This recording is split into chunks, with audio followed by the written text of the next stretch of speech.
नमस्कार, मी सुरेश मुरलीधर कोडितकर यूट्यूबवरील ऑपबीट या चॅनलवर तुम्हा सर्वांचे स्वागत करतो. मित्रांनो, आषाढ पौर्णिमा ही गुरुपौर्णिमा म्हणून साजरी केली जाते आणि गुरुपौर्णिमेचं महत्त्व आणि महात्म्य आपल्याला माहीत नाही असं होणार नाही. आषाढ महिन्यातीलच पौर्णिमा गुरुपौर्णिमा म्हणून का साजरी केली जाते? कारण आषाढ पौर्णिमेच्या दिवशी चंद्र जो असतो त्याच्या आजूबाजूला काळे ढग जमा झालेले असतात. आषाढ हा खरं तर पावसाचा महिना, त्यामुळं आभाळ दाटून आलेलं असतं आणि चंद्रदर्शन होईल का नाही याची शंका असते आणि आजूबाजूच्या काळी किनार असलेल्या पावसाने व्याप्त असलेले असे ढग या चंद्राभोवती गोळा झालेले असतात आणि चंद्राचा प्रकाश आपल्यापर्यंत पोहोचू शकत नाही आणि आपण पौर्णिमेला पूर्ण चंद्र पाहायची वाट पाहत असतो. तशीच आपल्या जीवनात शिष्यांची अवस्था असते. काळे ढग म्हणजे काही ज्ञानापासून वंचित राहिलेले, शिक्षणापासून वंचित राहिलेले, अज्ञान जवळ असणारे, असमज जवळ असणारे, माहिती नसणारे, अशा सगळ्या व्याधींनी, अशा सगळ्या विवंचनेने जड झालेले, म्हणजे पावसाळी ढग कसे पावसाचं जे बाष्प आहे त्याने जड झालेले असतात, काळवंडलेले असतात, तशा प्रकारे शिष्याची अवस्था असते. तो या अज्ञानाच्या ओझ्याने, मार्ग नसल्यामुळे काळवंडलेला, काजळी धरलेला असतो. तर अशा या शिष्याला, अशा ह्या अज्ञानाच्या गर्तेत किंवा काजळीच्या त्या सगळ्या प्रवाहात अडकलेल्या भक्ताला मार्ग दाखवण्याचं काम त्या ढगांच्या आड झाकलेला चंद्र करत असतो. त्याप्रमाणे शिष्य ह्या ज्या गर्तेत अडकलेला आहे त्याला मार्ग दाखवण्याचं काम गुरु करत असतात आणि गुरु अशा शिष्यांच्या या गराड्यात अडकलेले असतात. त्यामुळे तो चंद्र ज्याप्रमाणे अडकलेला असतो त्याप्रमाणे ते अडकलेले असतात. म्हणजे ते अशा सगळ्या शिष्यांना जवळ करतात, त्यांच्यावर जी काजळी साचलेली आहे ती दूर करतात, त्यांना ज्ञानाचा मार्ग दाखवतात, ज्ञानाचा प्रकाश दाखवतात, नीतीचा, सत्याचा, चांगुलपणाचा मार्ग दाखवतात, त्यांना चांगल्या सहवासात त्यांच्यावर प्रक्रिया करतात, त्यांना घडवतात आणि एक चांगली मूर्ती साकार करतात. त्यामुळे शिष्य हा असा घडत जातो, आकार घेत जातो, स्वतःला आकारबद्ध करत जातो, त्याच्या व्यक्तिमत्वाचा विकास होतो आणि तो एका चांगल्या व्यक्तीमध्ये, चांगल्या व्यक्तिमत्वामध्ये परावर्तित होत असतो, बदलत असतो आणि हे काम कुशल कारागीर म्हणजेच गुरु करत असतो. हा अगदी साधा सोपा सरळ अर्थ आहे. आध्यात्मिक दृष्टीने विचार करायला गेला तर जो लघु नाही तो गुरु, अशी दादाजींनी व्याख्या सांगितलेली आहे की जो स्वतः लघु नाही आहे, त्याच्यामध्ये स्वतःमध्ये न्यूनत्वाची भावना नाही, कमीपणाची भावना नाही, संकुचितपणाची भावना नाही, कद्रूपणाची भावना नाही, लहानपणाची भावना नाही, जो विशाल आहे, जो व्यापक आहे, जो विस्तृत आहे, जो मोठा आहे, मोठ्या मनाचा, असा त्याचा पाहण्याचा, मनाचा, काम करण्याचा, कृतीचा जो मार्ग आहे किंवा जो असं त्याचं व्यक्तिमत्व आहे तो गुरु. म्हणून अगदी सोप्या छोट्या शब्दात सांगितलंय, जो लघु नाही तो गुरु. ह्यावरूनच आपल्याला गुरु ह्या शब्दाचं महत्त्व आणि व्याख्या लक्षात यायला काही हरकत नाही.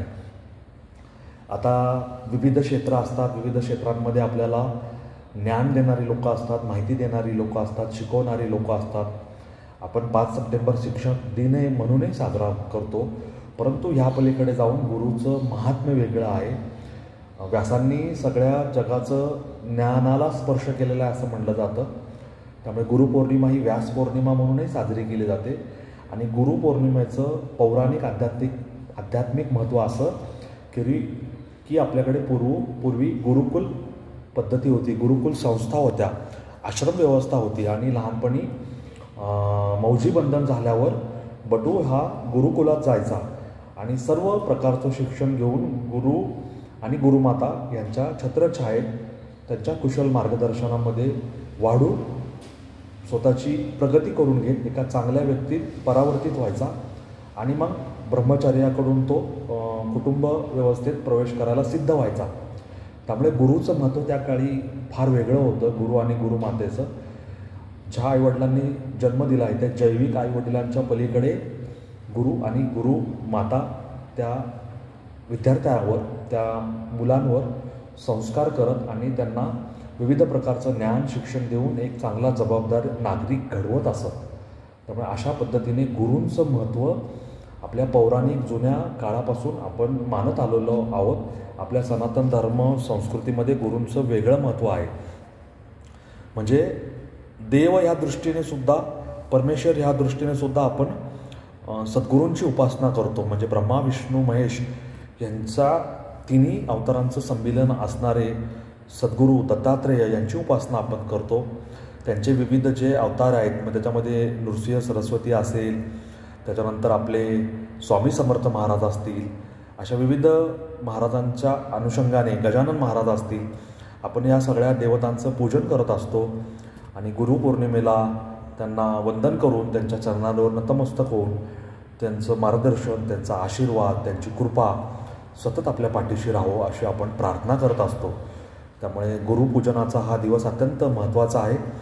विविध शिक्षा घेणारे, विविध संगीत कलांची उपासना करणारे, त्याच्यामध्ये प्रावीण्य मिळवू पाहणारे, शिकणारे साधक असतील, सराव करणारे असतील, रियाज करणारे लोक असतील, मग ती चित्रकला असेल, शिल्पकला असेल, संगीत साधना असेल, गायन असेल, नृत्य असेल, वादन असेल, रांगोळी काढणारे लोक असतील, चित्र काढणारे चित्रकार असतील, अशा विविध कलांमध्ये अगणित काम करणारे लोक असतील.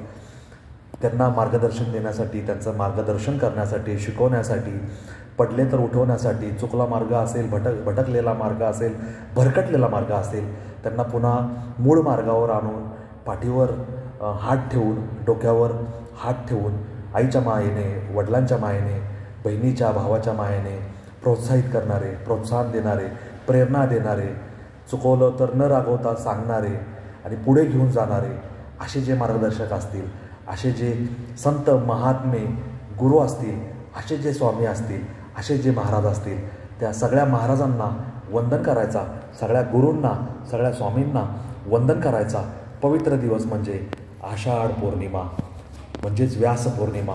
ही व्यास पौर्णिमा आपण सगळे साजरे करणार आहोत, साजरे करत आहोत. त्याचा प्रसन्न दिवस आजच सुरू होतो आहे. किंबहुना शनिवारी संध्याकाळी म्हणजे 20 जुलै 2024 रोजी संध्याकाळी साधारण 5:30-6च्या सुमारास पौर्णिमा सुरू होत आहे. आणि दुसऱ्या दिवशी रविवारी 21 जुलै 2024च्या दिवशीसुद्धा पौर्णिमा आहे. तेव्हा हा पावन उत्सव आहे, हा पावन दिवस आहे, हा पवित्र दिवस आहे. ह्या दिवशी गुरूंचं स्मरण करा, गुरूंच्या चरणांवर नतमस्तक व्हा. गुरूंचा हात, गुरूंचा आशीर्वाद सदैव आपल्या पाठीशी राहील, त्यांचा हात आपल्या मस्तकी राहील. गुरूंच्या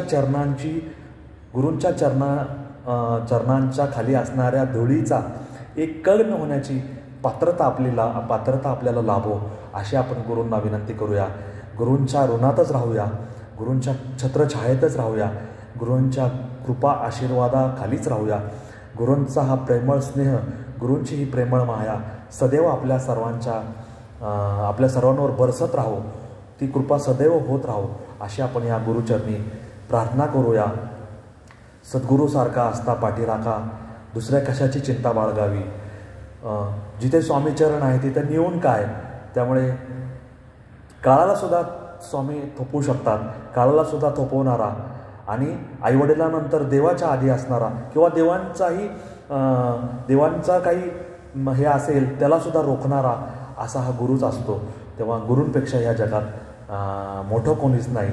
आणि दादाजी म्हणतात त्याप्रमाणे जो लघु नाही तो गुरु, असा हा लघु नसणारा परंतु गुरु असूनही गुरुच्या पेक्षा कमी पण आईबाबा किंवा मातापिता यांच्या स्नेहाची पखरण धरणारा असा हा आपल्या सर्वांचा सद्गुरू असेल, महाराज असतील, स्वामी असतील, असा हा मोठा आशीर्वाद म्हणजे गुरूंचा आशीर्वाद असं म्हणायला काय हरकत नाही. तेव्हा गुरुपौर्णिमेच्या निमित्ताने तयार केलेला हा माझं जेवढं ज्ञान आहे, माझी जेवढी मती आहे त्यानुसार, माझ्या कुवतीनुसार, माझ्या लायकीनुसार, माझ्या पात्रतेनुसार तयार केलेला हा छोटासा व्हिडिओ तुम्हा सर्वांना कसा वाटला मला जरूर कळवा. आपल्या ह्या व्हिडिओ मित्र सुरेश मुरलीधर कोडितकरला रजा द्या आणि गुरूंचा आशीर्वाद, गुरूंची कृपा आपल्याला सदैव लाभो अशी मी प्रार्थना करतो. धन्यवाद. जय हिंद, जय महाराष्ट्र, वंदे मातरम, जय श्रीराम, श्री स्वामी समर्थ, श्री सद्गुरू शंकर महाराज की जय. जय मालक, जय मालक, जय मालक, जय शंकर, जय शंकर, जय शंकर.